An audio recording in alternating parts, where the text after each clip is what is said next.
Françoise? Oui, Oui, merci de ce qui est dans ton expression. Et j'ai une question.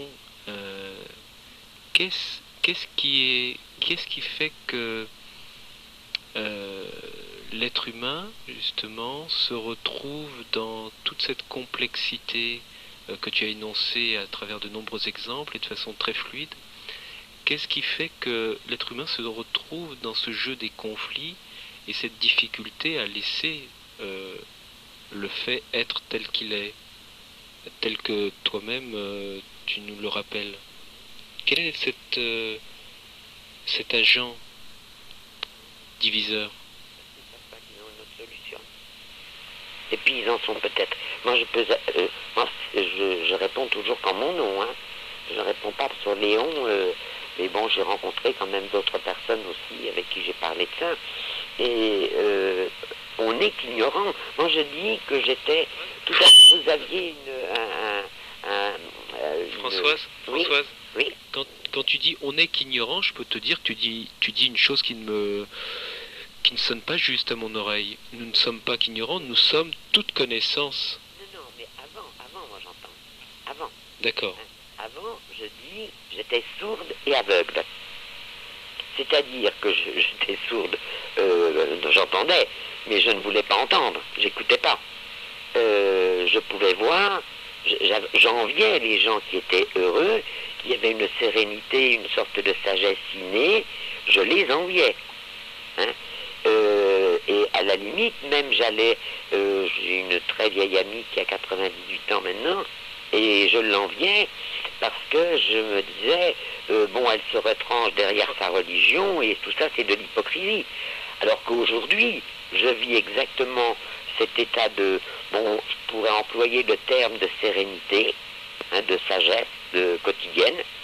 Ça ne veut pas dire que de temps en temps, il n'y a pas des poussées d'adrénaline, hein, faut pas, mais au moins je sais les gérer. Alors qu'avant, je ne savais pas gérer ma vie. Oui, maintenant Françoise, tu m'entends? Oui, oui, oui, Oui. très bien. Voilà. La question qui me vient, justement, bon, effectivement, dans tout ce que tu as exprimé, je vois une compréhension de cette acceptation du mouvement de ce que nous vivons, sans juger, c'est-à-dire d'être simplement assis face à ce que nous sommes et sans chercher à s'y opposer. Maintenant, tu parles, bon, pourtant que il s'agit pour toi quotidiennement tout de même d'un rappel constant auquel tu dois ne pas faiblir et aussi comment dire de gérer cela. Euh, Peux-tu aller justement, ce qui m'importe, c'est de ne plus question même de gérer quoi que ce soit. Et là, est-ce que tu vois d'aller en fait plus loin euh, dans la question humaine, c'est-à-dire de n'être plus du tout soumis à aucune gestion de quoi que ce soit et d'être totalement et de façon permanente dans l'évidence simple de la non-dualité. Alors là, bon, je garantis rien là. Hein. Je n'ai aucune garantie de ce côté-là, parce que la nature profonde aura quand même la tendance à reprendre le dessus. Hein. Françoise, Oui. justement, là, puisque tu me titilles sans me titiller, je vais te titiller aussi.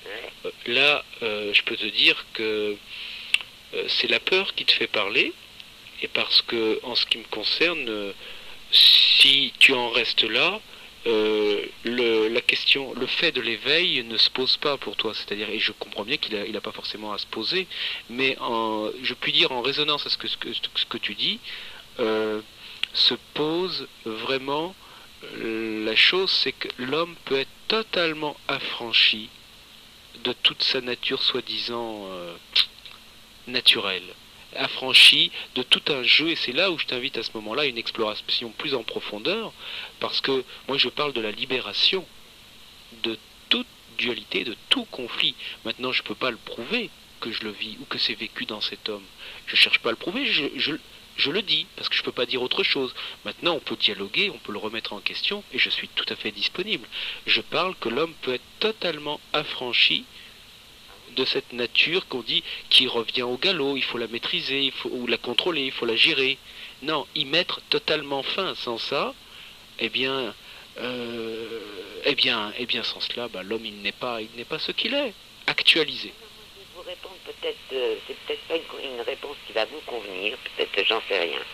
Mais je crois que le fait de cet état de fait, de cet acquis, qui a été pénible, parce que c'est pénible de lâcher ces vieilles idées, hein, ces vieux rejets, tout ce qui était ringard, tout ce qui me semblait ringard, j'ai relu des bouquins par exemple, où j'avais eu une opinion très précise en disant oui, bon ben d'accord, il y avait la moitié du bouquin qui parlait d'une manière, l'autre moitié disait le contraire, et moi je me trouvais dans la première partie, et des années plus tard j'ai repris ce livre tout à fait par curiosité. Françoise ? Oui. Françoise, est-ce que nous sommes en montagne, est-ce que tu peux maintenant être plus direct, c'est-à-dire je te demande de prendre moins de lacets?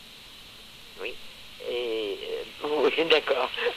Alors, le fait, oui. Alors, pour être plus direct, bon, je crois que effectivement, je pourrais répondre oui. Disons qu'il y a peut-être encore une trace de peur de retourner dans le passé. Il y a peut-être une trace de peur. Voilà, François, c'est là où je vais te titiller. Oui, c'est vrai. Eh oui, peut-être vrai. On parlait tout à l'heure avec un intervenant, un homme, un ami, de l'impasse. Il s'agit effectivement, moi, ce que tu as exprimé jusqu'à présent, je suis ravi dans l'écoute parce que je vois que là, il y a une conscience, une femme, un être humain qui a compris vraiment quelque chose de, à mon sens, d'incontournable, d'accepter tout cela, tout ce que tu as exprimé, je ne vais pas le redire. Maintenant, je te demande, et c'est là où je joue le jeu de te titiller, va plus loin, là, t'es une froussarde. Alors, je vais répondre, c'est que ma solution à moi, c'est de la communiquer à d'autres. Et j'entretiens... Tu veux communiquer quoi? Communiquer mon expérience, par exemple. Quelle expérience, puisqu'elle c'est encore une expérience. Oui. C'est encore une expérience et c'est lié à ton vécu, donc c'est pas objectif. Oui, mais le fait de transmettre, par exemple, quand j'en parle avec mes enfants, quand j'en parle avec mes petits-enfants, qui sont quand même des grands maintenant, quand on en parle... Mais tu vas leur transmettre inéluctablement ton expérience. Oui. Oui, mais l'expérience des uns ne sert pas aux autres. Exactement, je suis entièrement d'accord. Mais ça peut éveiller chez eux certaines choses, parce qu'on arrive à avoir des langues, des discours vrais. On n'est pas sur le quant à soi, à être figé. Françoise, oui. Moi, Solaris qui te parle, ce bonhomme-là, qu'on peut appeler Solaris ou d'un autre nom, après tout c'est égal, il n'a aucune expérience. Aucun vécu. Alors qu'est-ce qu'on fait? Tu essayes? Non mais justement, c'est très important. Toi tu me parles d'expérience. L'homme qui te parle est un homme sans expérience. L'expérience, moi, c'est quand même un éveil spirituel. On parlait d'éveil tout à l'heure. Je dirais qu'en fait, c'est pour donner une petite indication. C'est parce qu'on parle en français qu'on parle. Oui. Et c'est quelque chose d'innommable en fait. Oui. Mais je peux te dire que l'éveil n'est pas une expérience. Non, c'est pas une expérience. Non, personne pour expérimenter quoi que ce soit. Non.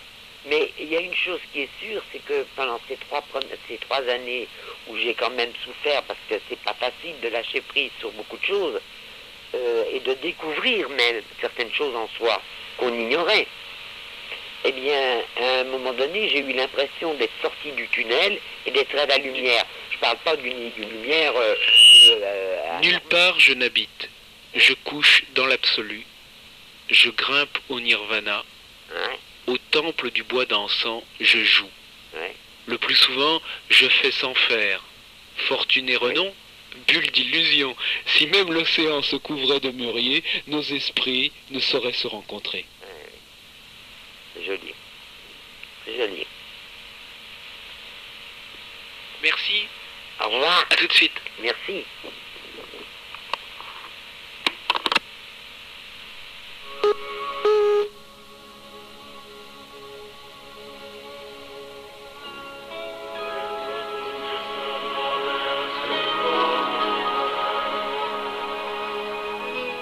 Bonsoir Fred.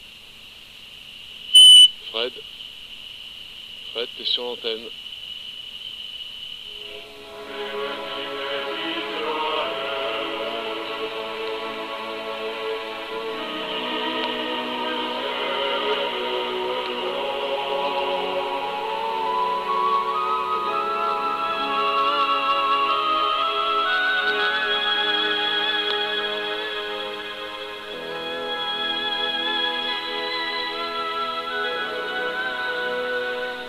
Jean-Michel, t'es en direct.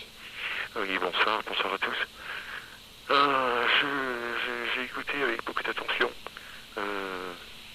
pratiquement tout ce qui s'est dit depuis le début, mais je m'arrêterai sur la conversation que je viens d'entendre, et j'ai un texte que je peux vous proposer à l'appui, si ça vous intéresse.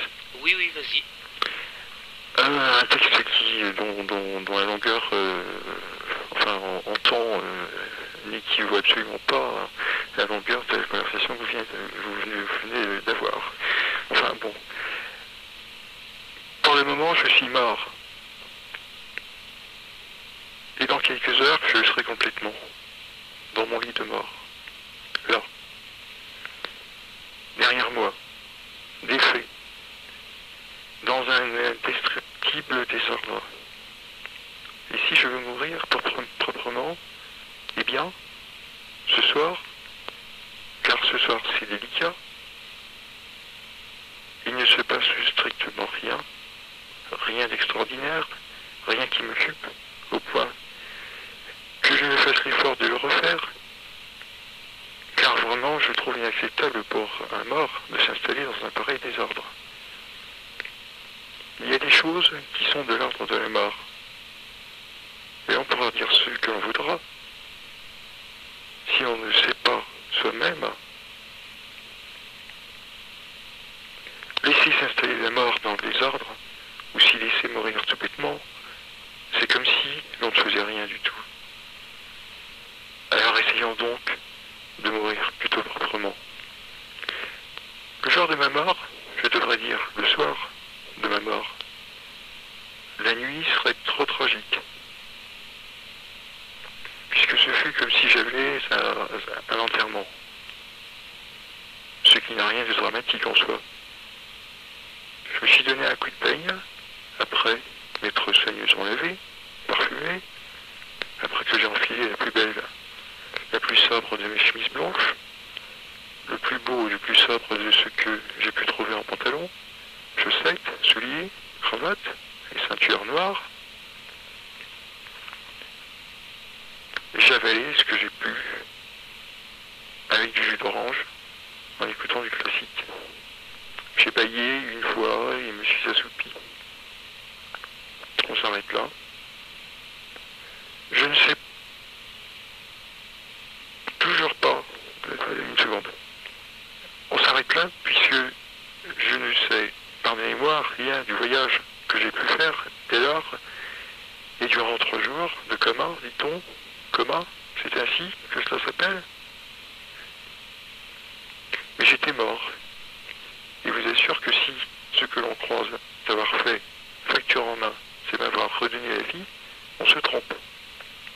Car je sais que je suis mort, et bien mort, et que l'on ne meurt pas que l'on ne meurt pas 2 fois. Si on pouvait avoir plusieurs morts, on pourrait choisir, peut-être. Mais là, on n'en a qu'une. Et je suis mort. D'une mort qui est telle qu'elle est. Et pas de 2. D'une mort. Un point, c'est tout. Alors les grands psychologues, les marabouts, les manitous, les gourous, les exorcistes sont à côté. Car je reviens quand je veux à mon tombeau. Et j'en sors pareillement. Pour l'instant, je souffre bien sûr de ne pas savoir ce que je vais faire dehors.